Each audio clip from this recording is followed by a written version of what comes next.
സമൂഹത്തിൽ ഏറ്റവും അധികം ആവശ്യമായ ഒരു വിഷയത്തെക്കുറിച്ചാണ്. കുട്ടികളുടെ ലോകം. ഈ വിഷയം എൻ്റെ കൈകളിൽ കിട്ടിയ സമയത്ത് ഞാൻ ഇതിനെ അതിശയിച്ചിരുന്നു. പ്രകൃതിയെക്കുറിച്ചും മാതൃഭാഷയെക്കുറിച്ചുമെല്ലാം ഇത്തിരി കട്ടിയുള്ള വിഷയങ്ങളെ കുറിച്ച് പഠിച്ചു വന്നതിനാൽ ഇത്രയും ലളിതവും വിചിത്രവുമായ വിഷയത്തെ കണ്ട് ഇത്തിരി അമ്പലം. പക്ഷേ എനിക്കനുവദിച്ച 5 മിനിറ്റിൽ ഈ വിഷയത്തെക്കുറിച്ച് എനിക്ക് കുറച്ച് കാര്യങ്ങൾ മനസ്സിലാക്കാനായി സാധിച്ചു. എന്താണ് കുട്ടികളുടെ ലോകം? വളരെ ചെറിയതും ലളിതവുമായ ലോകമാണ് കുട്ടികളുടെ.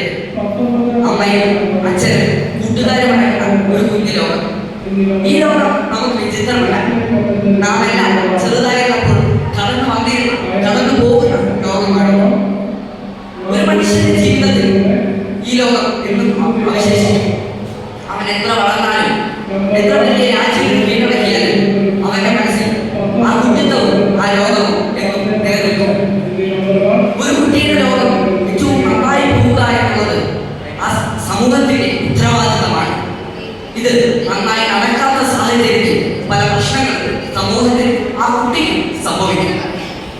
ഒരു കുട്ടിയുടെ കുട്ടിത്വവും അവന്റെ ബാല്യകാലവും നശിക്കുന്ന ഒരവസ്ഥ വളരെ മോശമാണ്. ഇത് ഒരു കുട്ടി അഭിമുഖീകരിക്കരുത്. അതാണ് എൻ്റെ സ്വപ്നം. നമ്മുടെ കേരളത്തിലെ കുട്ടികൾ ഇന്ന് അനുഭവിക്കുന്ന പല രീതിയിലുള്ള പ്രശ്നങ്ങളുണ്ട്. അവരുടെ ലോകത്തെ അട്ടിമറിക്കാൻ കെൽപ്പുള്ള വലിയ വലിയ പ്രശ്നങ്ങൾ. കുട്ടികളും ലോകത്തിന്റെ വലിയൊരു ഭാഗമാണ് വിദ്യാലയങ്ങൾ.